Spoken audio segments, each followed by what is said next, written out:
So referencing the Covington kids again, it seems to be the main story coming out of the left is we have to deflect for the black Israelite racist. We have to deflect for Phillips, the guy banging the drum, and his defense of saying that these racists were actually some of the things they shouting were truths that these white kids were sheltered from in their white schools. We have to pretend all that racism doesn't happen, or at least deflect from it, and instead put our focus on the kids. And it's because the black Hebrew Israelites are so common that we've learned we just have to ignore them, and you should just ignore bullies like that, and the kids should have ran away and they shouldn't have stood up to them. And that's the real focus. That's where we need to put all of our time on.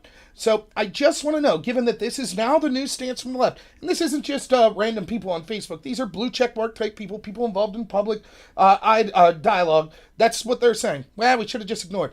They're going further than that, which I'll get to in a minute. But if that's the new criteria, I just want to know, the next time we hear a story that says, oh, this poor Muslim girl was accosted by racists yelling at her to take off her veil, can we say, look, forget about those racists. We just have to ignore those racists. It's a part of life. What could this Muslim girl in the veil have done better? She should have ran away. She should have just ignored it. I mean, what's up with her reporting it and making it a big story? I mean, that seems a little outlandish. We just have to accept that white racism is part of life.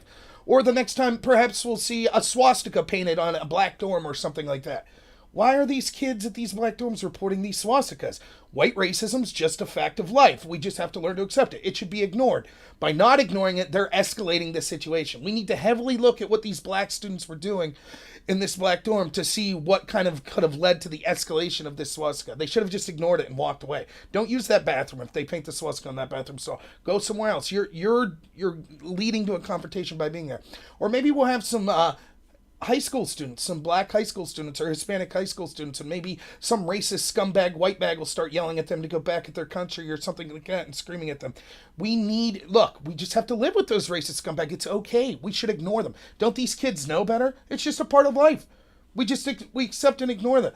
Let's not focus on that racist scumbag yelling at them. Let's look at these kids. What could they have done better? They stood there. They smiled? Ooh, I don't like that. They smiled. We need to get to the bottom of this. I think that sounds like Hispanic privilege or black privilege. That sounds like Hispanic supremacy and black supremacy. Disgusting. That's terrible. They should have walked away. They should have. Where are the chaperones? Why weren't there adults that told these kids, you can't stand up to bullies, you can't stand up to racists, you have to tuck your tail and run away or grovel. Please, whatever you do, don't stand there silently and smile. You can't do that, right? That would be terrible.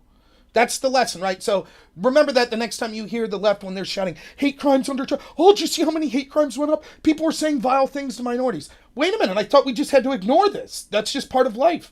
You ignore racists and bullies. We should instead look at the victims, the people that have been called the racist thing, and scrutinize them and see what they could have done better. Except, of course, this situation goes even further, doesn't it? It's not just saying that these kids should have ignored. So let's go back to those black students. Not only are, when that racist scumbag was yelling at those black high school students that we were talking about in our hypothetical situation, not only are they wrong for not running and making a big deal out of it instead of just ignoring it. No, it's worse than that. What we need to do is, let's get some reporters on this and start looking at their high school. Maybe we could find some footage of these black students, the school they go to. Maybe another kid did something bad 5 years ago. Because look at that. 5 years ago at this school, something bad happened at a basketball game. Of course, we'll blow it out of proportion. It wasn't that bad. But still, any little slight. And now it makes sense why those racists were yelling at those kids. Yep. Yeah. Oh, what's that? The black kids that were victim of the racism are being doxxed and having death threats and their school's been shut down. Well, still, we have to keep looking into this school. We have to look into their school. I mean, I'm not saying they deserve the doxing. I'm not saying that. I'm just aware that it happened. It's a shame that it happened. But, it's still those kids' fault. We need to look into the kids.